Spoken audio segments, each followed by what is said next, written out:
Now to a KRCR News Channel 7 special report. The online magazine Forbes.com recently ranked Reading 5th most dangerous city for women in the United States. Now there are some questions about where they got those numbers, but no one is denying that family violence is a very big problem for women in our area. Now we comb through national research figures, and on average it takes a woman 7 times to try to get out of an abusive relationship before she'll actually leave.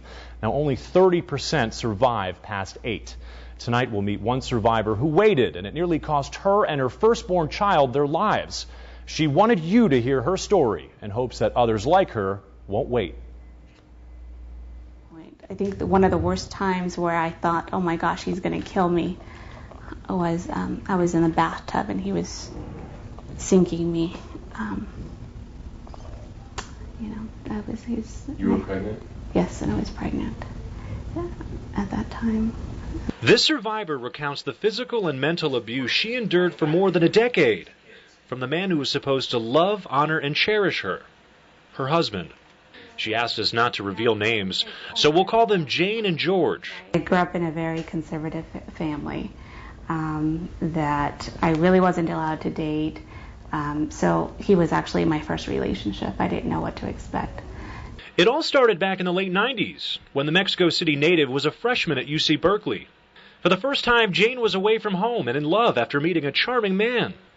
But 3 months into the relationship, charm quickly turned to violence.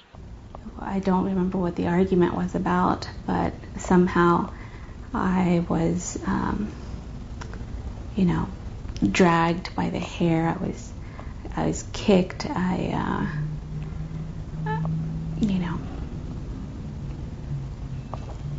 And I remember thinking to myself, well, how did I end up here? The abuse continued, but instead of leaving or reaching out for help, Jane blamed herself. Feeling like I need to apologize. I didn't know about what, but I knew that in order for him to stop being so angry at me and stop hitting me, I had to apologize. After every abusive incident, George would feel shame and beg for forgiveness. And each time, Jane relented. Then you go into the whole, oh, please forgive me, the whole honeymoon, I'll never do this again. And then I said, it's okay, don't worry about it. I never told anyone. But things turned even worse.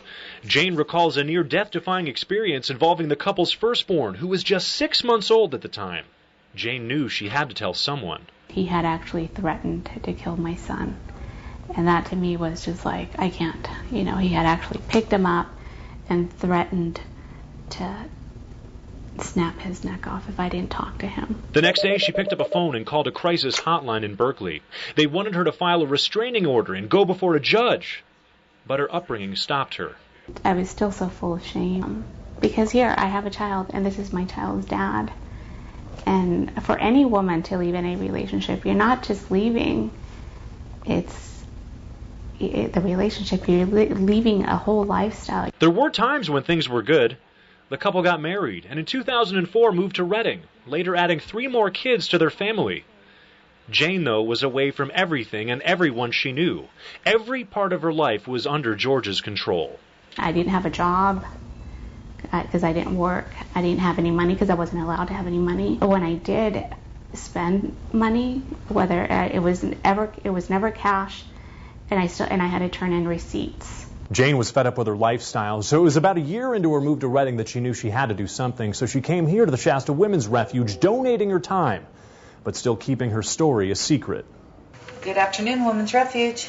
I didn't feel strong enough to advocate for myself, but I really wanted to advocate for others. And it actually made me stronger because I was starting to get information about domestic violence and child abuse and the resources in the community. Through each phone call and personal conversation, Jane felt more and more empowered by how others transformed from victims to survivors.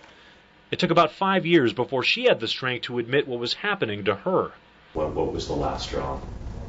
I'm tired of having to live in fear. I'm tired of exposing my children to the physical, to the anger. And then when I started to see that my kids were hitting each other, I thought that I was protecting them. And then I realized that no, I wasn't really. I was actually hurting them. And that's when I was like, I'm done. I can't do this. to them, but I can't do this to myself. After 12 years of abuse, Jane no longer lives in fear and continues her work with victims. I am proud to live in this county. I love this county. I feel safe in this county.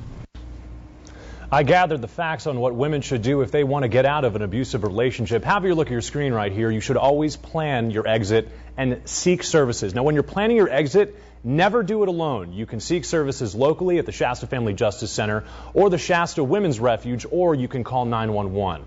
There's also a crisis hotline. I'll give you the number right here. It is 244-0117. I'll say that one more time, 244-0117.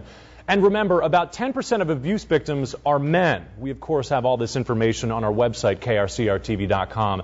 And I'd also like to thank the Shasta Family Justice Center and the Shasta's Women's Refuge for their help in our report.